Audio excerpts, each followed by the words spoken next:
जब राय पतोरा ने देखा कि सरकार गरीब नवाज रदी अल्लाह तबारक व ताला के हाथ पर लोग इस्लाम कबूल करते जा रहे हैं, लोग जुड़ते जा रहे हैं, क्या हुआ? उसको बड़ा टेंशन था, मेरा तख्ता ना पलट जाए, मेरी हुकूमत ना चली जाए। अपने आप को समझता था बहुत पावरफुल, लेकिन ये भी समझता था अच्छी तरह कि ये फकीर जो कर सकता है वो कुछ नहीं, कोई नहीं कर सकता। उसने सोचा लोग इसकी तरफ जा रहे हैं, बढ़ रहे हैं, इसको खत्म करो। जादू करवाया, मशहूर बात है, जादू करवाया, पत्थर को 2 उंगलियों पे रोक दिया गरीब नवाज। आपने सुना है, बार बार सुना है। पानी बंद किया, गरीब नवाज ने कासे में समेट लिया, कासे में समेट लिया पूरे अना सागर को। फिर क्या हुआ? फिर सांप भेजे, बिच्छू भेजे, बहुत कुछ किया। आखिरी में जब सब करके थक गया तो एक जिन्नात था, अजमेर मोहल्ला की सरजमीन पे अना सागर के किनारे खड़े रहता था, लोग उसकी इबादत करते थे। आखिरी हरबा अजमेर वालों के लिए, मदद के लिए वही था कि जंगों में इधर उधर जब बहुत मुश्किल आती तो कहते सादी देव को तू मदद कर। कहा जाता है कि जब वो चलता था तो ऐसे पैर रखता था कि जमीन में धमक होती थी, लोग डरते थे उससे। राय पतोरा ने कहा वो फकीर 2 उंगलियों के दरमियान मसल देना उसका काम है, उसका इतना छोटा सा काम है बस कि उसे मसल दिया जाए। वो छोड़ता ही नहीं है हिंदुस्तान, अजमेर छोड़ के जाता ही नहीं है। लोग मुसलमान हुए जा रहे हैं, उसके करीब हुए जा रहे हैं, जा और उसका किस्सा तमाम कर दे। उसने कहा ये तो मेरे लिए छोटी सी बात है। वो हंसा और हंस करके कहा मुझे लिए छोटी सी बात है। वो जाके गरीब नवाज के सामने खड़ा हो गया। उन दिनों गरीब नवाज का कयाम एक दरख्त के नीचे अना सागर के किनारे था। उसने कहा फकीर तू अजमेर और हिंदुस्तान छोड़ और चला जाए यहां से। पीछे अजमेर के लोग खड़े थे। ये अजमेर अजमेर इसलिए कह रहा हूं कि मैं तारीख बयान कर रहा हूं, वरना जब भी हम गरीब नवाज की निस्बत से शहर का नाम लेते हैं तो अजमेर मोहल्ला और अजमेर शरीफ कहते हैं। यही हमें तालीम दी गई है, हमें हुक्म भी है। अदब ही हमारा मसलक है, अदब हमारा मजहब है। तो उसने कहा कि आप अजमेर छोड़ दें, क्योंकि उसकी बात नकल हो रही है। उसने जो कहा वही कहूंगा, वरना अगर वो ये कहूंगा अजमेर शरीफ तो कहा उसने कब कह दिया था अजमेर शरीफ। ये भी तो मसाइल हैं, ये भी मसला है ना। तो इसलिए उसने कहा छोड़ दे आप अजमेर, हिंदुस्तान छोड़ दें आप। गरीब नवाज ने फरमाया मैं ऐसे छोड़ने का नहीं, हिंदुस्तान ऐसे छोड़ के नहीं जाऊंगा क्योंकि खुद नहीं आया हूं।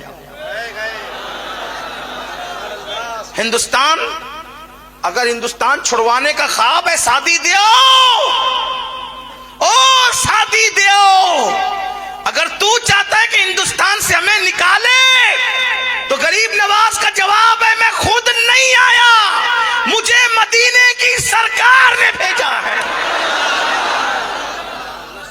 ऐसे नहीं जाऊंगा, नहीं जाऊंगा ऐसे, बल्कि मर के भी नहीं जाऊंगा। हाँ, मर के भी कोई नहीं ले जा सकता हमें। क्यों? इसलिए कि ये हिंदुस्तान का सीना हमारे लिए कुदरत ने मखसूस कर दिया। गरीब नवाज आज भी उसके सीने में आराम कर रहे जिससे अजमेर मोहल्ला कहा जाता। रश्क की नजर से देखती है उस जमीन को और जमीनें कि इतना बड़ा मुबल्लिग आजम आराम कर रहा है, और सीने में, जमीन के सीने में आराम कर रहा है। इसलिए कि अमानतें सीने ही में दफन होती है, अमानतें सीनों में दफन होती है। हम घुसपैठिए लोग नहीं है, हिंदुस्तान में अमानत है हिंदुस्तान की। हम हिंदुस्तान की अमानत है, हमने दफन इसमें होना है। अमानतें दफन होती है, बागी दफन नहीं होते, गद्दार दफन नहीं होते। अल्लाह अकबर, अगर निजामुद्दीन यहाँ दफन है तो बताया जा रहा है कि निजामुद्दीन यहाँ के बागी का नाम नहीं, निजामुद्दीन यहाँ की अमानत का नाम है। कुतुबुद्दीन अगर यहाँ दफन है तो कुतुबुद्दीन यहाँ के बागी और लुटेरे का नाम नहीं, कुतुबुद्दीन बख्तियार का कि हिंदुस्तान की अमानत का नाम है। ये अमानतें हिंदुस्तान की, और इंशाअल्लाह कयामत के दिन इसी जमीन से ये अमानतें उठेगी। ये इस जमीन की भी अमानत है और हमारे मजहब की भी अमानत है। ये औलिया अल्लाह के आस्ताने। अल्लाह अकबर। तो सरकार सुल्तानुल हिंद गरीब नवाज ने कि मैं ऐसे नहीं जाऊंगा, तेरे कहने से नहीं। का फिर मरने के लिए तैयार हो जा। دھمکی دے رہا ہے مار ڈالیں گے تمہیں. غریب نواز نے ٹھیک ہے ہمارا ایمان ہے مسلمانوں کا, اگر اللہ نے موت لکھی ہے تو تیرے مارے بغیر بھی ہم مریں گے, اگر موت لکھی ہے تو مر جائیں, اور نہیں اس نے موت لکھی ہے تو پوری دنیا کے لوگ جمع ہو جائیں مارنے کے لیے, ہمیں مار نہیں سکتے. زندگی اور موت کا فلسفہ یہی ہے, پوری دنیا کسی کو مارنے کے لیے جمع ہو جائے اور اللہ نے موت نہیں لکھی ہے نہیں مار سکتے. تاریخ بھری پڑی ہے تاریخ. نمرود مارنا چاہتا تھا ابراہیم علیہ السلام کو, پوری نمرودی پارٹی جمع تھی, آگ میں ڈال دیا, مار سکے. فرعون مارنا چاہتا تھا موسیٰ علیہ السلام کو, اللہ نے اس کے گھر میں پرورش کروائی.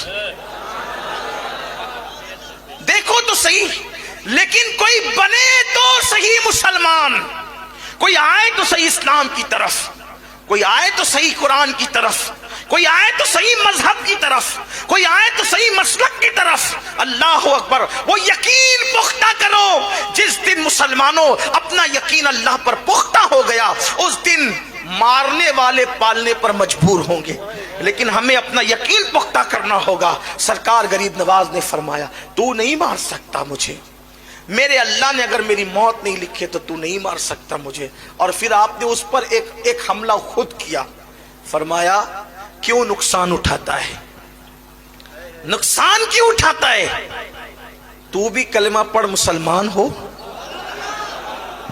فائدے میں رہے گا, تیری مراد پوری ہوگی, تیری تمنا پوری ہوگی.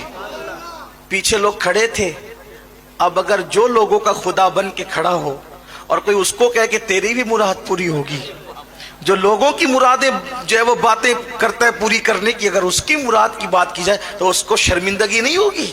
اس نے کہا میری کیا مراد ہو سکتی ہے, فرمایا بتاؤں, شادی دیو, تیری مراد پوری ہوگی, تیری بھی مراد, کلمہ پڑھ تیری مراد پوری ہوگی. کلمہ پڑھنے والوں کی مراد پوری ہوتی ہے. آپ سے بھی کہتا ہوں اگر مراد پوری کرنا چاہتے ہو تو کلمہ شریف زیادہ پڑھا کرو, کلمے کا ورد کیا کرو, مرادیں پوری ہوتی ہے. کہا تیری مراد بھی پوری ہوگی, کلمہ پڑھ. اس نے کہا میری کیا مراد ہو سکتی ہے, فرمایا سن بتاؤں تجھے کیا ہے. کہا سن, ایک مورت ہے, ایک مورت ہے, پتھر کی مورت جو بہت سلیقے سے تراشی ہے سنگ تراش نے, اور اس کو دیکھ کر تو اس پر شیدا اور فدا ہے. دن بھر یہاں کھڑا رہتا ہے اور جب لوگ سو جاتے ہیں تو رات کو جا کر کے اس بت خانے میں اس مورتی کے پیروں کے پاس بیٹھ کر کہتا ہے مجھ سے بات تو کر, مجھ سے بات تو کر, مجھ سے کلام تو کر, مجھ سے بات تو کر, مجھ سے کلام تو کر. روتا رہتا ہے لیکن وہ تجھ سے کلام نہیں کرتی. تیری یہ مراد پوری ہوگی اگر تو نے کلمہ پڑھا, اگر تو نے کلمہ پڑھا تیری مراد پوری ہوگی. سیرت النبی کا یہ پہلو, جنات کو کلمہ پڑھانے والا میرے غریب نواز کی زندگی میں کس شان سے آیا ہے. اللہ اکبر. فرمایا کلمہ پڑھ, اس نے کلمہ پڑھا, کس لیے کہ محبت کیا نہ کروائے. اب تو وہ سارے بھکتوں کو چھوڑ کر یہ خود بھکت ہوا اور اس نے کہا کہ کلمہ پڑھا. کلمہ پڑھنے میں کہا حضور اب اس سے ذرا بات کروا دیں, چلے اور بات کروا دے. فرمایا تو خود جا. روز جاتا تھا, ہمارے بغیر جاتا تھا, آج ہمارے کہنے پہ جا. سبحان اللہ. تاکہ پتا چلے محمد الرسول اللہ کے غلاموں کے کہنے کی شان کا عالم کیا ہے, ان کی بولی کی شان کا عالم کیا ہے. جب غلاموں کا یہ عالم ہے تو سید الانبیاء کا عالم کیا ہوگا. جب ان کے گدا بھر دیتے ہیں شاہان زمانہ کی جھولی, محتاج کا جب یہ عالم ہے مختار کا عالم کیا ہوگا. کہ جا اور جا کر اس کا ہاتھ پکڑ کر کہنا چل تجھے معین الدین بلاتے ہیں.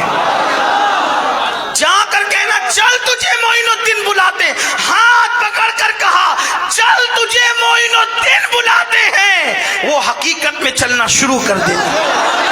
سبحان اللہ, سبحان اللہ. حضور غریب نواز اس کا نکاح اس کے ساتھ کہتے ہیں, وہ کہتا ہے حضور میں آج بہت خوش ہوں, شاد ہوں میں آج. فرمایا ہم نام بدلتے تیرا, تو ہمیشہ شاد رہے گا.